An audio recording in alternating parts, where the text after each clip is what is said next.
Live, Laugh, Larceny discusses true petty crimes that may be disturbing to some. Or could be easy listening to all you psychopaths out there. All stories are based on actual events, but details may vary. Listener discretion is not advised.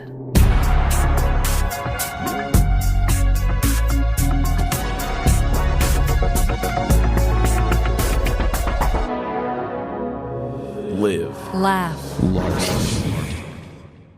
Welcome to Live, Laugh, Larceny. Realizing crime only pays in crypto. This is true. And I'm Amanda. Oh, crypto. Gotta love it. That would be a dreadful dilemma. That really would.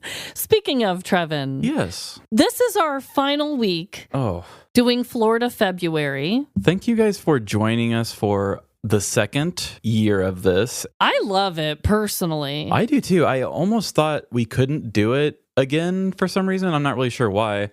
I thought maybe people wouldn't be as excited for it or even want to do it again. And to me, it felt kind of like coming home, you know? If Florida was our home. Yeah, I've only been there once, but it felt like coming home. It's like I flexed the Florida muscle more. Yes. I was able to kind of step back into this, almost like doing a Halloween thing. When you did a Halloween special once before, you're like, this is something I could have done before but didn't and could do better with it. I felt like this Florida February, my stories I feel like were way better. Mm-hmm. I feel like I was thinking way more creatively when I was like going to look for these stories. Like I had a whole different game plan. You know, you live, you learn, you get better. Hopefully most of us can.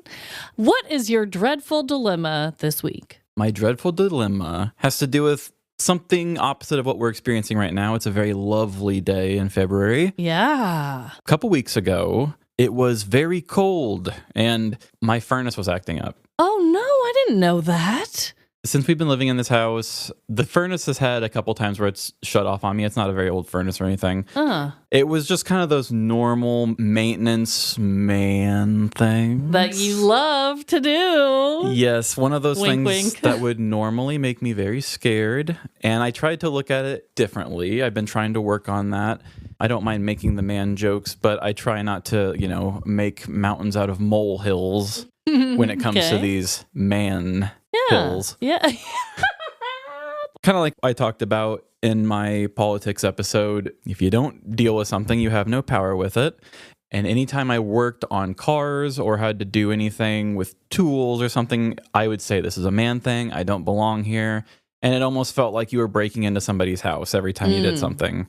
If somebody walked in and saw me holding a screwdriver, they'd be like, you don't belong here. So I tried to keep away from it as much as possible those days. Now I have no experience with it. So I'm trying to go with the discomfort.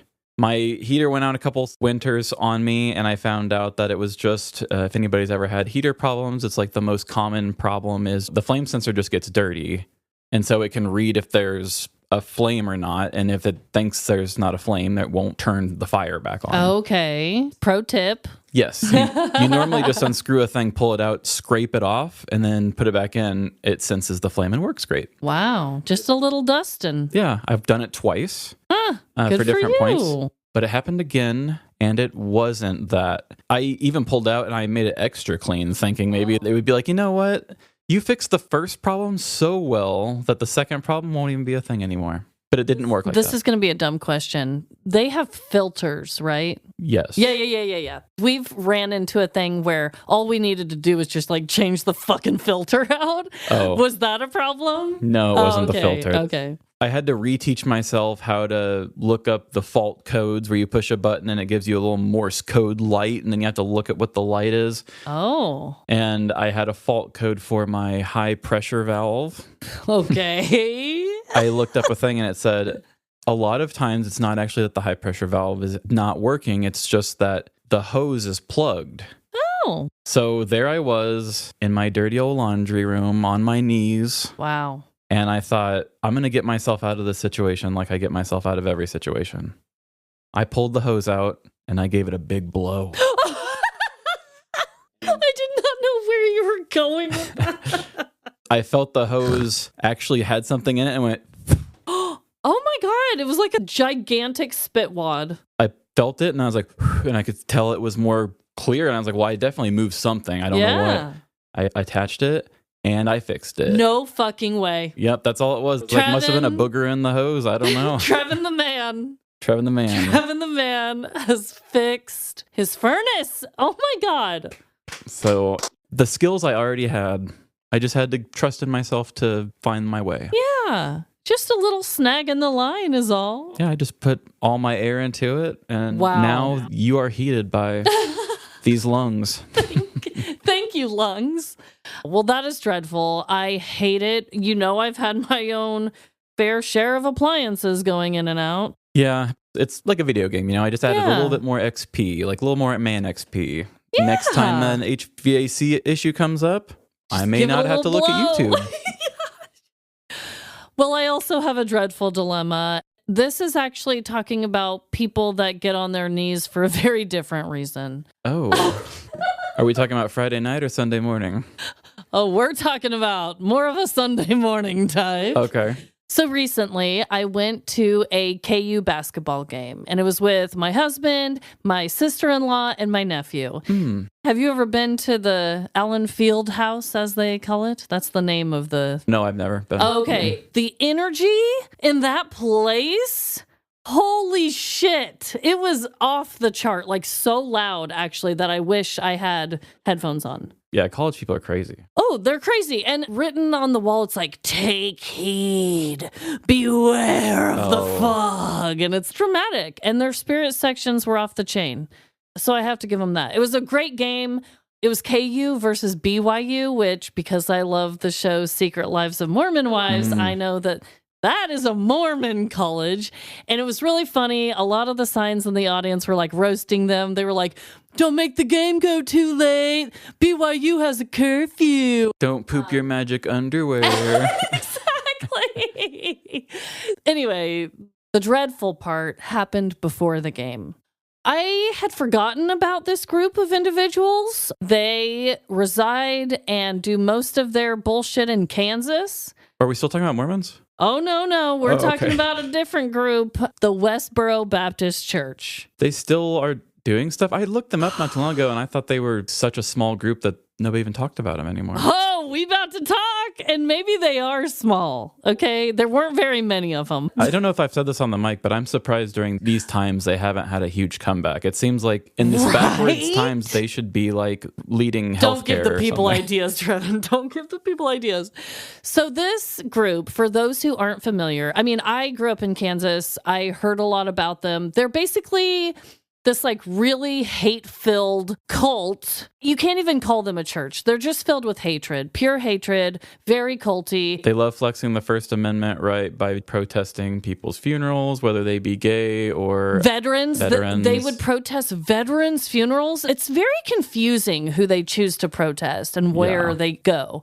And sometimes, just like this instance at the KU game, it seems like sometimes they just want to go where they know there's going to be like a fuck ton of people. Oh, yeah. It's almost like a shock comedian. They just really want to get a raise out of you more than anything. Yeah, and their signs are horrific. And some of them are just embarrassing on their end. And then the sign will just randomly be like, God hates you. And it's like, whoa, bro. Yeah. You don't know me. But seriously, look them up, guys. It's a very bizarre thing. But they were protesting at the KU game, and we were waiting in this long-ass line out in the cold, and we were forced to be right next to these people. I mean, they're like right next to us, closer than you are to me. Were they using a megaphone? Because those are the worst. They weren't only using a megaphone, Trevin. They were karaokeing. What? They were karaokeing? I was already mad about having to look at their stupid signs, but now I have to hear you sing? Were they at least like hate-filled parody songs? I think they were like religious type music. It was nothing I was obviously familiar with. So I have a video, and I will share it on our social media, and it's a really low grain quality that I'm about to show you, but I just want you to hear some of what I had to hear real quick.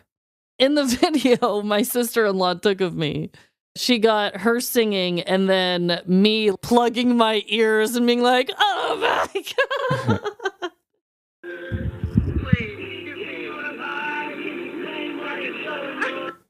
So anyway, they were singing horribly too. They were not good singers. I've experienced one of these types, I think they're kind of like protesters, I guess, but whatever they do. The one I saw had a megaphone on a stand, and like while people were trying to talk and do stuff, he was just like, hey, what are you doing? Hey, did you know what you're doing is wrong? Hey, I'm praying for you though. No, there's nothing more annoying than that. Oh, it is so annoying. It would be less annoying if he was shouting into it than just being like, hey, I'm annoying. It was actually very monotone. Yeah, I can't. It's like, hey. No. This little white boy just, oh, God. Oh. So anyway, it was dreadful as hell. But before we get into our segment this week, I'm going to hit you all with a Fast Florida.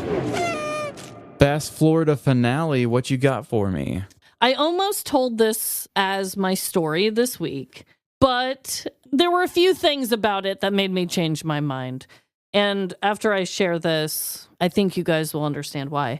I'm going to be reading things from an article that actually TMZ did on this. Oh, I've done a couple. They do petty crimes sometimes. No, truly. I love it. Bring more of that out, TMZ. But you know what? What? That just made me think. We've got some friends who have done a couple true crime segments with TMZ. Why don't we do a petty segment? Why can't we do this? Why can't we? TMZ, please. It's probably because they live in LA. Holla at your girl. Zoom exists. Yeah, holla. Holla. Zoom me. And holla at your boy, too. So, the name of this article, Meat Market Robbery. Nude suspect exposes his piece of meat. Oh, baby. Yes, I've heard of this one, and I even have it in my list right now. I haven't looked that close. One of my goals was to do more naked stories, and I was like, check. This has all the boxes, but I don't know. It felt almost too on the nose. Mm-hmm. Yeah, I could have made so many meat packer, meat hanging, this, meat everywhere joke, but I don't know. Like if you're going to take the low-hanging fruit. Yes. You want the crime to be perfect and have everything. Exactly. You know? That's what it was. It's low-hanging fruit. Very low-hanging, maybe, in this case. Dangling, in fact. Okay, so let's read this. A Florida man has been accused of committing a robbery, wearing nothing but his birthday suit. Officers from the Lake City Police Department responded to reports at a meat market Tuesday evening. Authorities said Kobe Latre Watkins walked into the meat market in the nude, except for he had a face covering on, apparently, which I haven't found any photos. I would love to know, like, what is this, a COVID mask? Because this is in 2025, or is this like a Halloween mask, or is this just a ski mask? Oh, you don't even know the type of mask at all. Okay, I was picturing automatic COVID mask for some reason. Right, I need to see this. That would be so funny to be completely nude and like you could get pubes on the meat, but here you are just like, I don't want to breathe on it. I know. I want to be able to sell it still. He was also holding something wrapped in a cloth, which the store employees believed to be a weapon. He reportedly broke into the store's cash box, stole $1,000 and took off. No one in the store was hurt, luckily. Officers did a search and found a dollar bill on the steps at a nearby house. A pair of blue underwear was also found on the porch, as well as a knife hidden behind a metal box. They found his panties? Oh, I didn't realize any of that. I just thought this was a nude thing and they got him. So they just followed the trail of his underpants right to his front door? Yeah, they also found a gray jacket and a black shirt nearby in the middle of the road. A man matching the man's description was located at a nearby intersection and arrested. So yeah, they just followed the trail of his clothing. He was charged with armed robbery, grand theft, criminal mischief, and that horrible thing in Florida that they have, exposure of sexual organs, which I hate that charge. Oh, yeah. Call back last week. I hate it. Actually, damn, this would have been a hell of a story. I don't know what it was about it, but I was just like, no, there's Kobe. He doesn't seem that upset about it. He doesn't. He seems pretty chill. He honestly seems very demure about it. And blue panties, very demure. Blue panties! They said they found the underwear right by the front door, a shirt down further. Yeah, he was so at an intersection. He was stripping at the intersection, and then he just like returned. But he went to the meat place already naked. So does that mean he walked out his front door, took off his underpants, took off his shirt while walking to the meat market, went into the meat market, took the stuff, came back, and then went to the intersection? So maybe they just were looking for him and saw a bunch of clothes out in front of a house. There's a naked man. Like, that's really convenient. With a weapon wrapped in cloth? Okay. Yeah, and then he just goes home and he's like, I'll pick those up tomorrow. Yeah. Who returns? And they're not like, let me pick up the trail of my clothing. Did you say he was on drugs? It didn't say in this one, but I mean... If not, then you'd be very sleepy because you can't just be drunk on Florida. Imagine a magical land called Lexicon Valley. I'm Bob Garfield. And I'm Mike Volo. It's not a land, it's a podcast. It's where the living poetry of human language flutters as if from the breath of angels. Basically, we talk about words, where they come from, the surprising history and origins of English. But don't think of Lexicon Valley as a podcast. It's a state of mind. No, it's a podcast. Check it out wherever you get yours.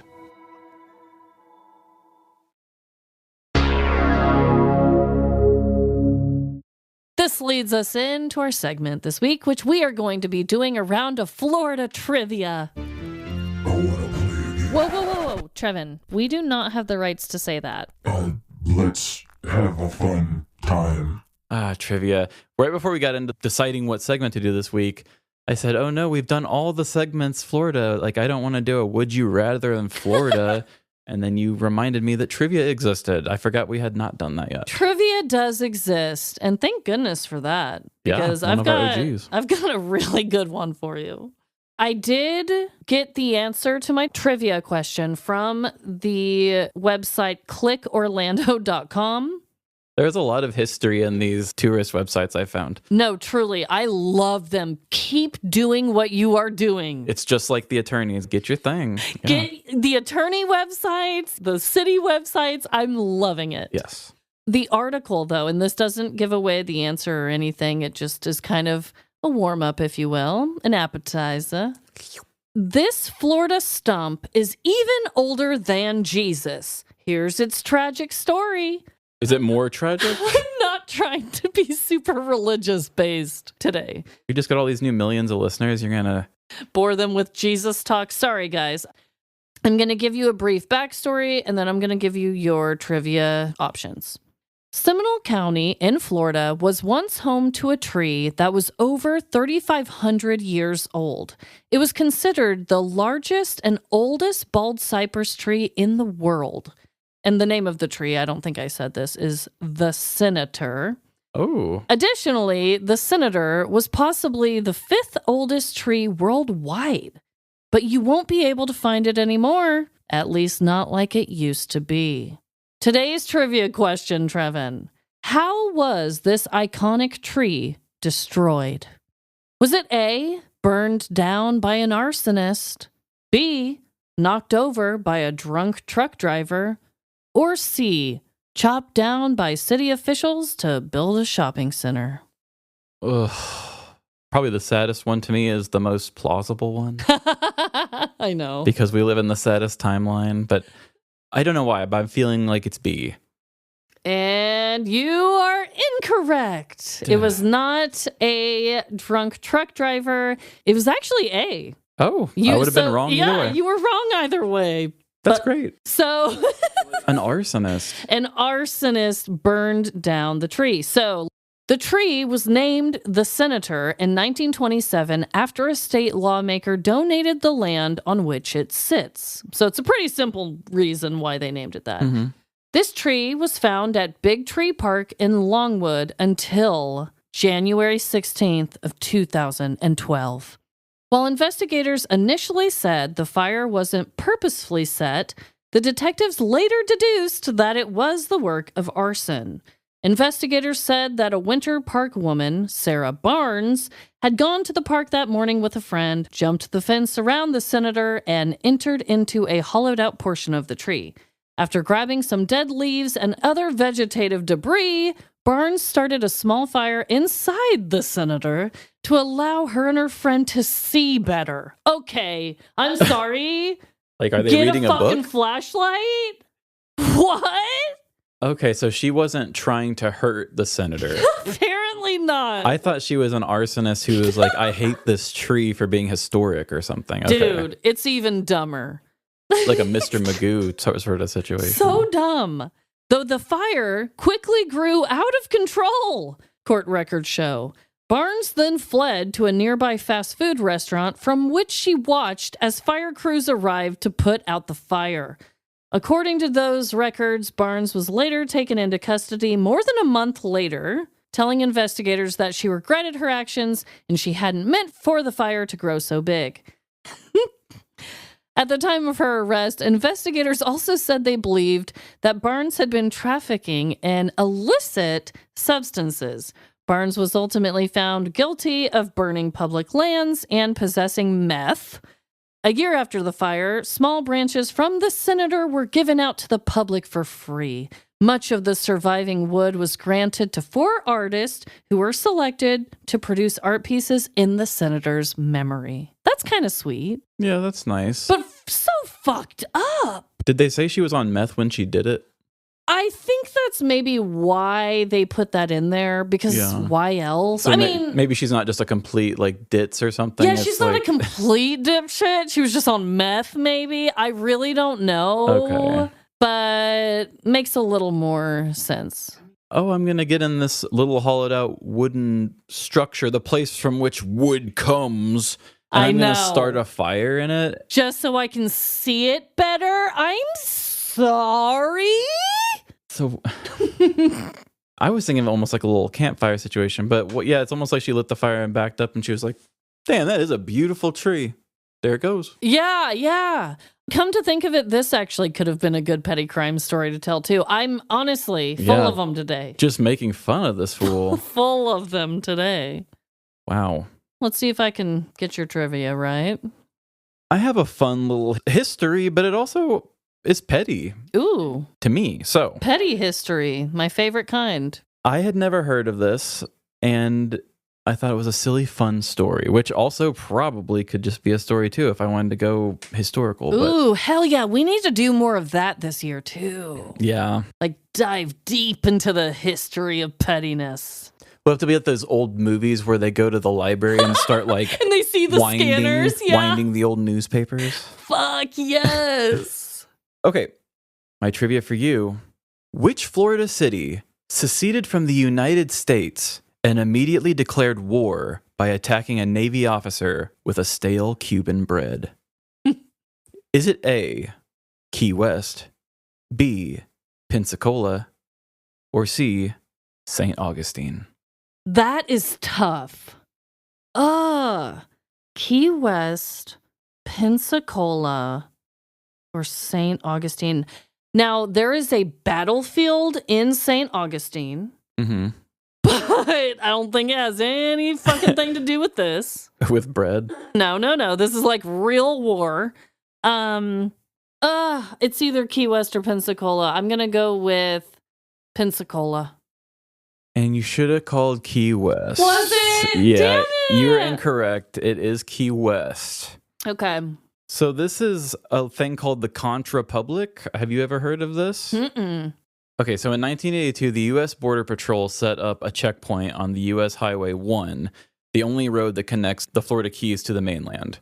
So every car leaving the Keys is stopped and questioned as if it's like an international border.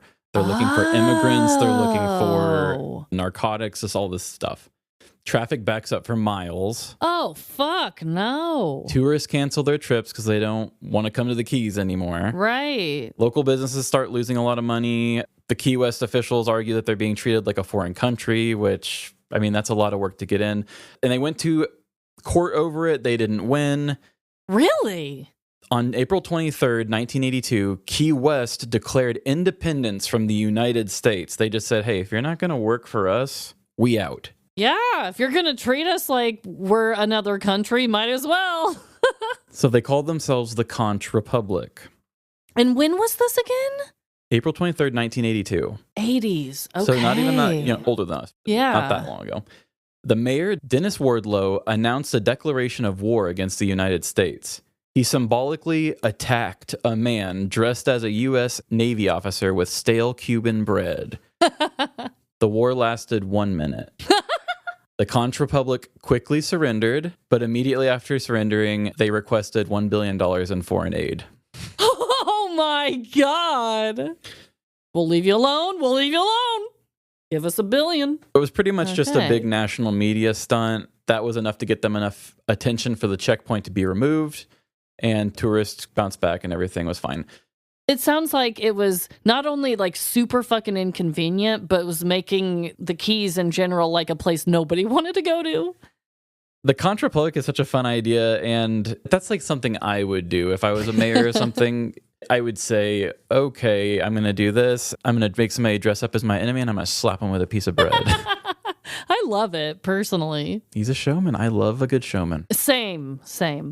Well, we do have one final checkpoint to pass through before our story time. Is it more fun crimes? No, it's these ads.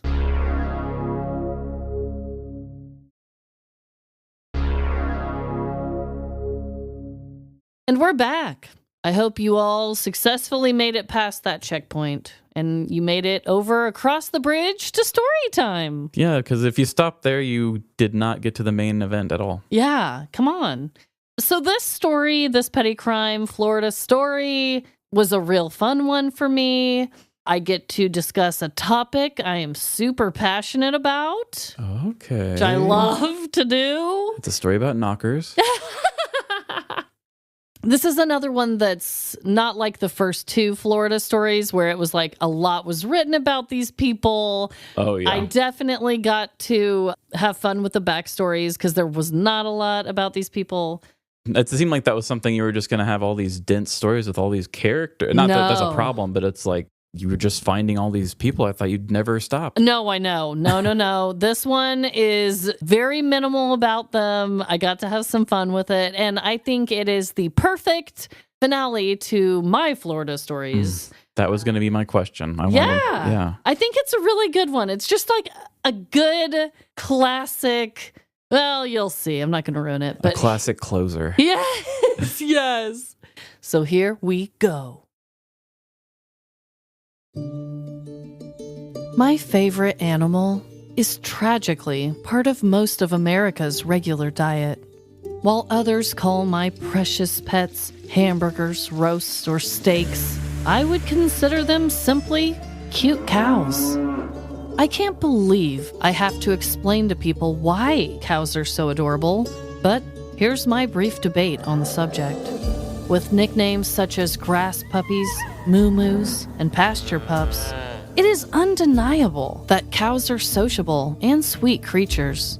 They enjoy being scratched behind their ears by humans they trust, form long-lasting relationships, and although they are large, powerful, and somewhat smart, there's no motivation to harm anyone. Today's story is about petty criminals who are the exact opposite of my favorite sweet animals.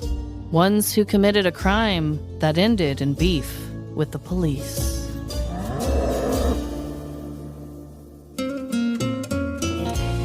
I won't sugarcoat it. 46-year-old Jennifer Kaufman, 38-year-old Erin Thomas, and 46-year-old Jamie Young were not friendship goals. Instead of bonding over the same sports team or sharing the same hatred over their mutually despised boss, this troublesome trio was connected by only one real reason. Doing drugs, like the character Jesse during his lowest era in the series Breaking Bad. If there was a ringleader in the group, it would have been Jennifer.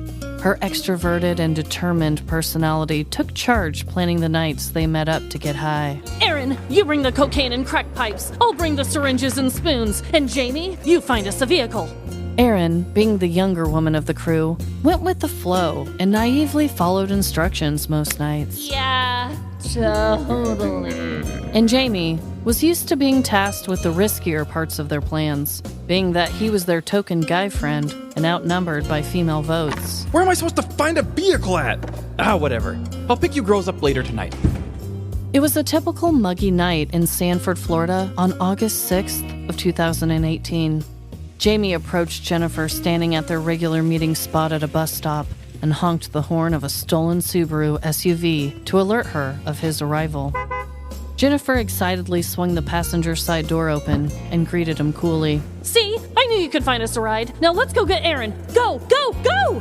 Jamie put the pedal to the metal of the hijacked SUV until he reached Erin's apartment. As soon as they arrived, Erin was already running towards them joyfully. Hi, who's ready for some drugs? She asked, blissfully unaware and uninterested about the vehicle Jennifer and Jamie arrived in. They took off in the SUV towards the remote Floridian countryside in order to partake in illegal drugs away from the bustling city streets. Yet, just as the crew whipped out the crack pipe, the terrifying sound of a police siren interrupted their illicit activities.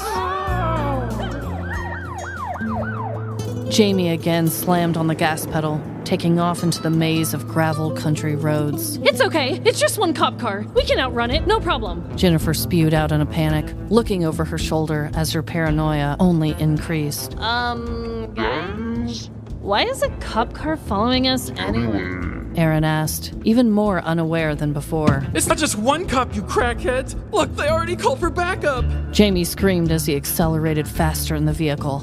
Although his actions were in fact wrong, his observations were quite correct. 2 police cruisers were now tailing them and picking up in speed. The chase continued for quite some time, allowing for more patrol officers, a police canine team, and a helicopter to arrive at the scene. Inside the stolen vehicle, tensions had only risen from its occupants. Okay, maybe we can't outrun them in this SUV, but I'm a fast runner. Should I jump out and sprint? Why don't we just try slowing down and asking them politely to let us go? It's too late for all that! Jamie protested as he put the SUV into full throttle. The wheel of the vehicle began to shake in his hands as he started to lose control of the steering. Brace for impact! I think we're gonna crash! Before the words fully left Jamie's mouth, the SUV came to a sudden halt as they crashed into a ditch beside a quiet pasture. The criminal trio all handled the wreck in their own unique ways. Jamie exited the vehicle and hid in some nearby bushes. Jennifer entered the barbed wire fence and sprinted into the pasture like her freedom depended on it. And Erin remained in the vehicle, still believing a calm conversation could solve it all when officers surrounded her. I deeply apologize, officers, but what seems to be the problem? Well, for starters, you were running from the police in a stolen vehicle. An officer said with a stern tone. It's stolen? I had no idea. I just met up with my 2 friends. Erin stated genuinely, holding the crack pipe in her hand. Just then, another officer shouted out to the rest of them. Hey, these bushes over here are rustling. Sick the canines on it. The police pups were set loose on the suspicious bush and quickly dragged Jamie out into the open. Okay, pups, you got me! Good dogs! We've apprehended 2 of the 3 passengers. Do we have any visuals from above? Over. The other officer spoke directly into their walkie-talkie, questioning the other cops in the copter. We've got eyes on the suspect using our night vision camera. Looks like she's running through the pasture down below. Over. Back on land, Jennifer was still running at full speed. The uneven ground and pure darkness surrounding her made her journey quite difficult, but she wasn't going to let that slow her down. She ran further away from the helicopter and cop cars and deeper into the unkempt field when she noticed something strange. There was an unpleasant stench of grassy farts in the air as the loose earth below her feet started gently shaking. What the hell is that? Jennifer asked herself as she continued fleeing through the field. Then she heard the sounds of heavy hooves stampeding towards her and the deep battle cries of the large and unhappy animals living there. We hear screams from the field. What are you seeing from the helicopter? Over. The copter cop struggled for words to describe the visual below him, but managed to respond with, Holy cow!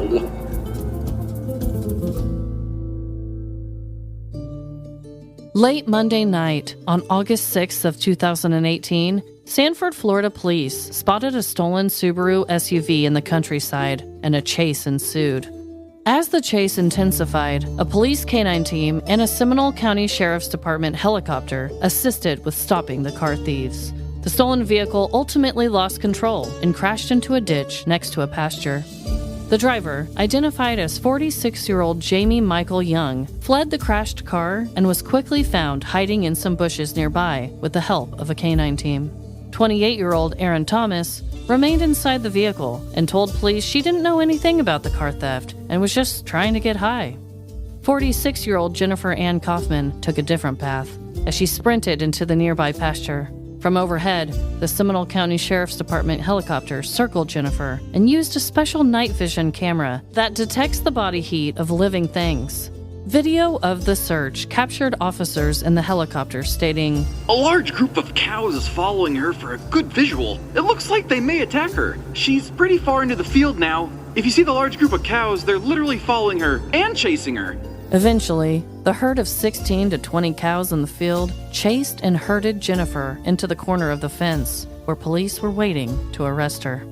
The farmer who owned the cows, Richard Kondracki, told WKMG News 6 that his cows have never been aggressive in the past. He was quoted explaining, "They panicked. The cows were nervous. They don't know if they're there to hurt them or steal one of the babies. You don't want to mess with it. Any animal, whether it's a cow, an elephant, or a cat, you don't mess with the babies." A search of the stolen SUV yielded more than a gram of cocaine, a crack pipe, syringes, and a metal spoon, according to the Tampa Bay Times. All three suspects were charged with petite theft, possession of cocaine, possession of drug paraphernalia, trespassing, and resisting arrest, while Jennifer faced an additional charge of violating her probation. Exact punishments weren't listed for the troublesome trio. Holy cow is right.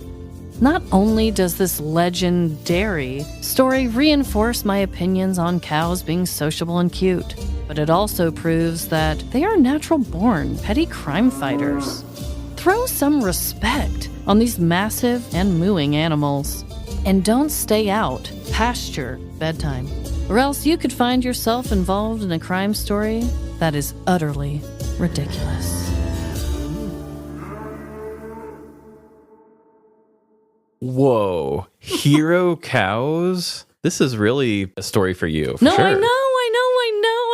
You get me now. Yeah. I love cows. I haven't eaten them for over, a decade at this point. I don't know. I love them. They're my favorite animals. And I don't understand why others don't love them. I mean, clearly, I gave you a list of reasons in the beginning, and now I'm telling you they assisted in an arrest. That is very cool. I like that a lot. I actually don't eat beef that often. I eat chicken mostly, but that's just because it's a leaner meat. Yeah, but to be healthy. I feel so guilty. Yeah. I feel so guilty, and I love them so much that I'm like, you can't do it, girl. You can't do it. Now, I have made my family a roast, and I'll eat the potatoes and carrots that are cooked in the juices of the beef. You know, I'm not like that strict because my family eats beef, but I just love cows. And when I saw that they herded this crazy woman running through the field.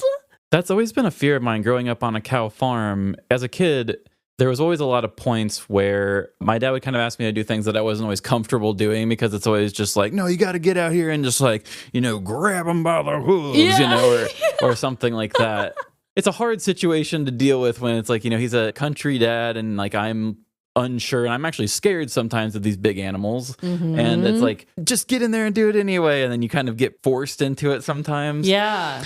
But there's always so many times where my dad or we've been trying to like herd the cows or whatever. And he's like, just step in front of it. Just step in front of this thing that's like 3 times your size.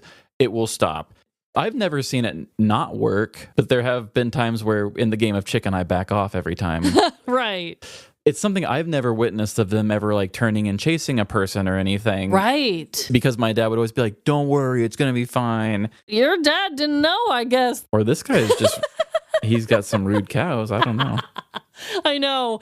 I watched the helicopter footage. It's like body heat activated. So it's like night vision. It's pure darkness out there, but you can like see the cows and they're like running and they're jumping even. Almost like bucking in excitement or anger. I don't know. They are surrounding her and like getting really close. You hear the helicopter cop talking. It's a pretty funny video, honestly, but I loved the whole premise of this story. I was like, I'm going to briefly talk about cows in the beginning, totally forget about them till the very end. That's kind of how I was feeling coming up to this. When you said running into the pasture, I was like, oh yeah, she did start this whole thing about cows, didn't she? Yeah, I just focused on the weird druggies that were guilty and then ended it with the big cow punch. Big cow punch. They didn't harm her, though. They just herded her up to the fence. And they just waited and she just stood there. Yeah, and then the cops were there. I don't know how it all worked out that beautifully, but it did. I'm surprised that she wouldn't have kind of ran at them once they had her cornered. You know, when you're a drug person who's running from the cops and they aren't coming at you anymore, like walk at them. They usually do move out of your way. Right. Nope, they just snagged her right there, so. Should have just chose the bushes, I guess. Do you think there will be a connection today? Like a pretty obvious one, or? Kind of. We might run into something else that I'm not thinking of off the top of my head. Okay. Colorful characters are coming your way, that's for sure. Okay. It's funny that we finally get you. I mean, I never expected you to ever have a cow hero story. But you to tell a big story about cows, I never would have expected that to be in Florida. Like in a Florida February story. I forget that it's not all swamps and oceanside, and they have country roads just like we do. Yeah, they've got a lot of variety in that droopy dome.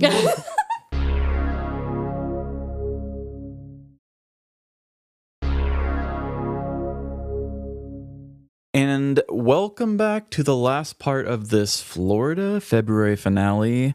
And my, do I have a fun surprise for you all? Ooh. So as you guys know, we have A-Line on our team she helps us with our certain art things that we need, our each episodic post on social media. Yeah, our carousel. She's the one who designed the corkboard design look of what our episodes do now, because I said I wanted to have something that showed off the titles, but I also thought we should have something to represent each story. Yeah. And she came up with the idea of making them stickers on the corkboard. Nailed it. Great. So A-Line, if we've not said before, lives in Florida. That's right. She is our Florida queen. She had a personal story that she wanted to tell me for a long time, and she had kind of told me in passing. I'm like, no, save it. Don't. So I said, oh my gosh, you should do that, and you can actually be a listener story in Florida February. Oh, this couldn't be more perfect. We are going to listen to the story that A-Line sent in. I have only added some character lines in it. Everything else is her writing. I didn't do anything to make it my own. Can't wait to hear this. So let's take our last stop in Florida in February, because we'll be visiting again sometime this year. And here we go. Most people remember turning 21. It's the big coming-of-age birthday we all can't seem to wait for as teens. The moment we're finally considered adults and can make our own decisions. Get out there and black out for your old man. Unfortunately for me, my 21st birthday was not that fun coming-of-age story. I spent the entire day by my phone, sad and desperately waiting for my fiancé of 5 years to call me. Surprise, that call never came.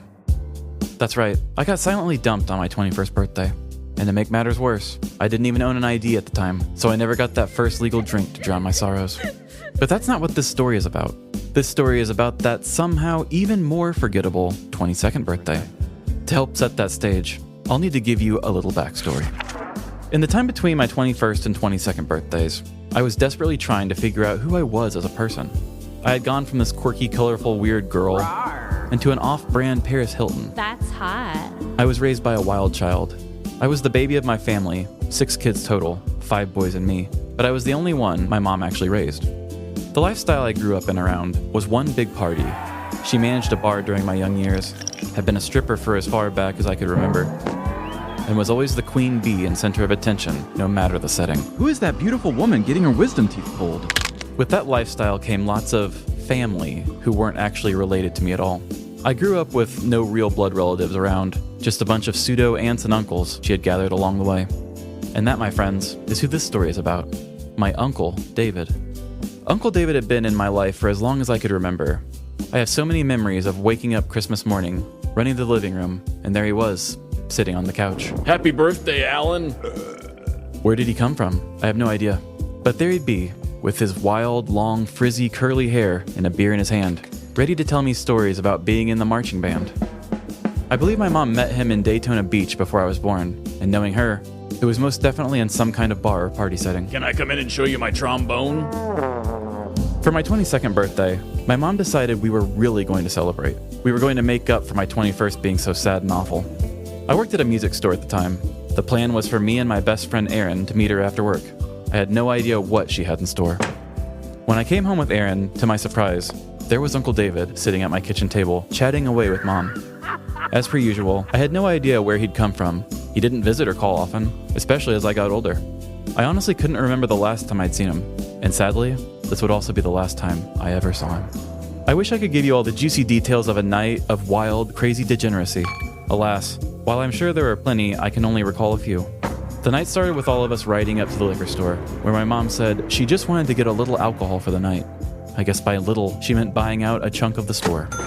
I was a simple girl with little to no experience with alcohol, and suddenly, I was staring at a whole kitchen table covered in liquors and brands I'd never even heard of. You'd think being raised by this wild woman would mean I was cut from the same cloth, but you would be wrong. I was her complete opposite in almost every way. I was reserved, shy, definitely the introvert to her extrovert, a straight-A student who had never missed a single day of school in her life, a bit of a wallflower, sassy, witty, sarcastic, but definitely not a party girl. At least not at that point. That's a whole different bundle of stories for another time. For the most part, we just hung out.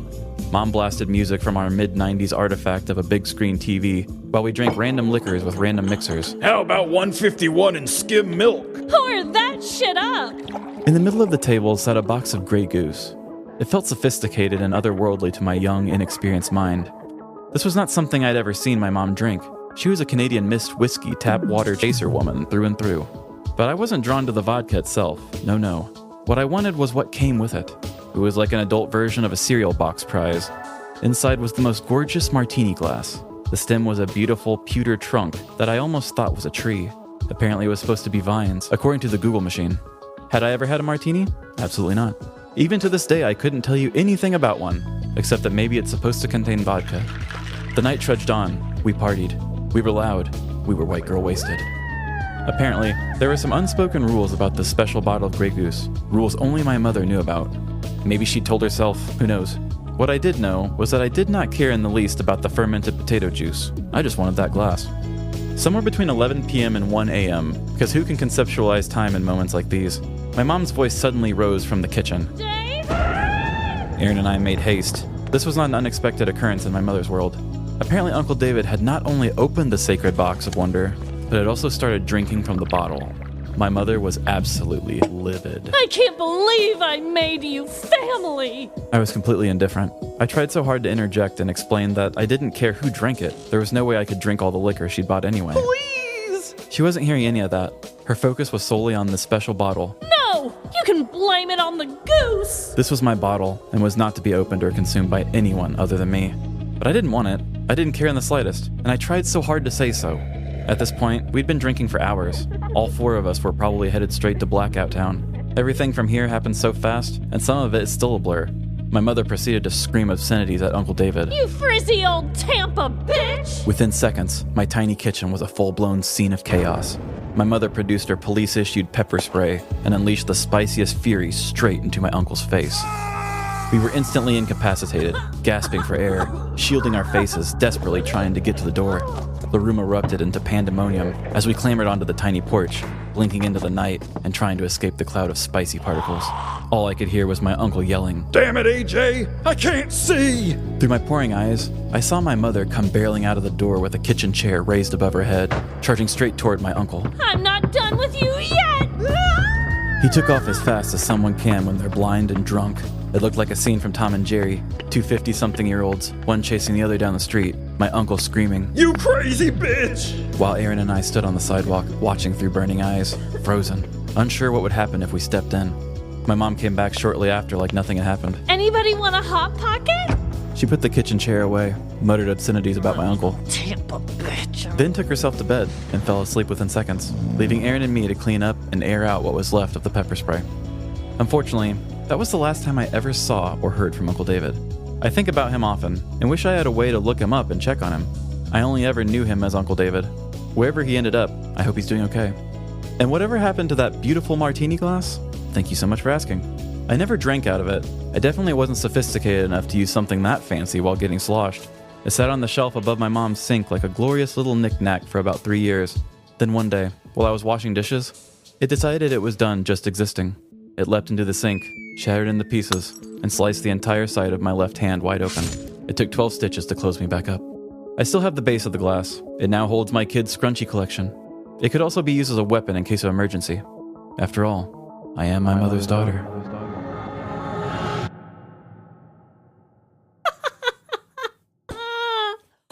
Holy shit, that was an epic personal story. I love the visual of Tom and Jerry. I'm sure that she probably says that a lot when retelling the story, but I picture that like immediately. It's so easy to see. Same. And I, for one, loved playing the voice of her mother. She sounds like a hell of a time. Don't want to piss her off, though, but... She's told me some different things about her mom, and I know that there's even more wild stories that I know would blow your mind and many other people's minds, but It's not my story to tell, and I will let her do it whenever she wants, if she wants. And the Hot Pocket line, I mean, that was just too funny. Thank you. I love being able to use somebody else's story to make fun of it, especially when those are real people in their lives. Yeah. When we first became better friends with Christine and Zandy. Right. Because they really didn't know too much about us at the time. We had Zandy come on to our show. He did the fake profile where he was a girl on RuneScape. Yes. And he had first told the story about using the internet and running into like meatspin.com or whatever, I think, something like that. And I had you play his mom and say, "Oh, I know that website," or something like that. Christina never forgot us after that point because she was like, "You're talking about my mother." I haven't heard enough stories from their podcast about their mom, so I don't know who I'm making a joke about, but I just thought it's funny to say that about somebody else's mom. It really is. We love a good mom joke. Yeah. We assume all moms are cool, like the one across the room from me right now. So we assume she's in on the joke, too. Yeah, for sure. That is just so good. And I definitely have questions. Oh, I know. Before you ever became a drinker, did you ever have one of these moments where somebody who was like the experienced drinker is like, let me load up and just show you a bunch of stuff? Did you ever have one of those situations, or did you kind of go in the shallow end and get deeper, or... I was going to high school parties way too young, out in the sticks, out in boonies, because that's just what everyone was doing. Luckily for me, I started out my drinking experience with beer. I didn't just jump right into liquor. I feel like the people who just jump right into the liquor pool, I mean, it gets you way more intoxicated. Yeah. For that to be your first experience is like, holy shit. So I gradually went in. When I was young, I used to steal my parents' wine coolers out of the fridge too. So I started with wine coolers and beer and then worked my way up to the liquor. You evolved. Yes. I guess for me, I would say that I kind of evolved as well. But for me, I learned how to drink with country boys. Yeah. And so it was always on a dime. Everybody was getting the cheapest beers they could and the cheapest liquors. And I knew I didn't like beer. So a lot of times, I think my first thing I ever drank was Seagram 7. Okay. I kept everything usually like cheap. Vodka's cheap, this. So I guess for me, I feel like I was almost sheltered a little bit because of economically. I was just like, well, we only do bargain bin stuff. I went to a friend's house and I experienced this once where it was a friend who Kayla, our friend. Yeah. She's been on the show. Yeah. She had one of her first ever house parties after I think it was when she turned 21. Oh, damn. And she had like $200 to the side and said, I'm just going to fill a table for my party. She didn't know what she was doing. Yeah. She just turned 21. So she just bought a bunch of things that she didn't know what. And I remember looking at that table and you could just tell it was a girl who said, that looks cool. That looks cool. And when you're in an alcohol section, a lot of stuff looks cool. Honestly, there's a lot of really cool bottles. I remembered when we got to that party and I just looked at the table, it looked like a buffet, just so much variety, and thinking, I just want to try everything because my beer pockets haven't had much variety of flavor. So it's very overwhelming when you see all of these at your disposal and all their crazy colors and marketing and stuff. I don't know if you ever had these, but one of my first dabbles in high school with like more of the liquor stuff, there was this bottle called X-Rated. And it was hot pink liquor. It kind of looked like Kinky almost. It looked like it could have been related to Kinky in some way. Yes. And the bright lime green and the bright blue tarantulas is what they were called. Oh, okay. I've never had it, but I know what you're talking about. Those were at the high school parties a lot. It was a lot of really vibrant, bright-ass mixer liquor-y drinks that I saw. Yeah. Always just a bunch of sugar and malt liquor. Blah.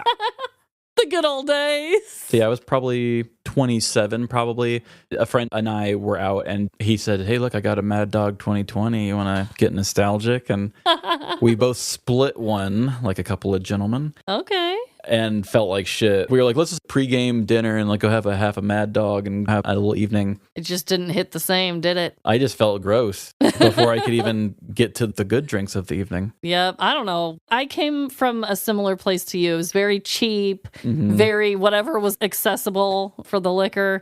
Also, another thing I can really relate to the story is having a very horrible 21st birthday. Yeah. I got punched in the face by a stranger. Go back and listen to the story. Episode somewhere before 10. Yeah, it was like episode 3 or something. It was like one of the very early, maybe not that early. The story was called Birthday Bitch Battery, but I don't remember what the episode was called. Yeah, not number 3, maybe closer to 7 or something like that. But oh my God. So I can relate. And I'm so sorry, A-Line, that you too had a really bad 21st birthday experience. Yeah, that sucks. Like your 21st, and I mean, you got maced on your 22nd, but you had the story.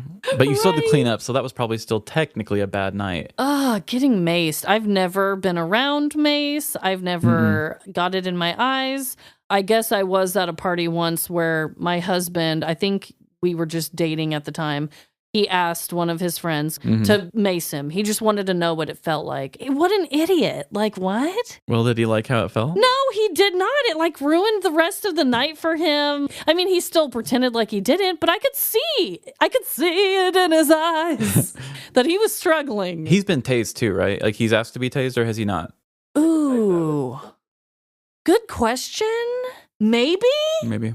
I'll have to ask because I can't remember. He's done such dumb shit. It's hard to keep track. I would assume yes. I would assume yes. I would assume too, but I don't really remember. He just seems like the type who would be like, yeah, I'd do it. And then he would do it and piss himself and then be like, well, that was still cool though, right? Like, don't judge me. Oh my God. It's so true. Connections, Trevin. What connections do our two stories have today? The first thing I can think of is substances. I mean, alcohol's definitely more acceptable in this large society. Quantities in both of these stories. True. My people were definitely on the harder side of the drugs with their syringes and spoons, but definitely had a surplus of substances in and both. a variety. Yeah. These people really brought the party. That's true. That's true. My people had one mission in mind. That was to get high. Your people had one mission in mind. That was to get drunk. That's what the mission was. I remember they said steal the car. That was the plan? The only reason they wanted the car is to get high in it, in my story. So it's like when my car got stolen and a junkie was living and doing drugs in it until it ran out of gas. So really, it's these are both two different versions of Florida parties. That's true. The countryside meth version and the drunken house party version. Yeah, when partying goes wrong, but in Florida. Ooh. And of course, it's a story worth telling because it's in the state that we made this month about. Oh my God. Wow. This was just a great ending, don't you think? Yeah, ending the finale on a party. What could be better than that? Well, I just hope that wherever you are, even if it's in Florida, I hope that you're having a fabulous week.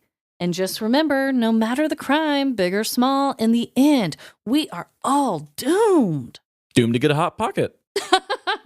Bye. See ya. And our content goes far beyond the borders of Florida. Come on over to Patreon. And have you had one of these weird megaphone protesters ruining something you went to? Tell us about it on social media, Facebook, TikTok, Instagram, or Threads. Live, laugh, Larceny. And do you have a wild mama with a wild petty crime? Send us your stories to livelaughlarceny@gmail.com.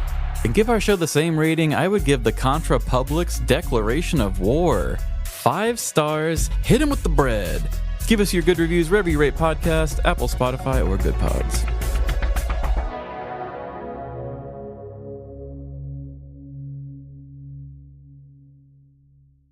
Investigators also said they believed that Barnes had been trafficking in elite substances.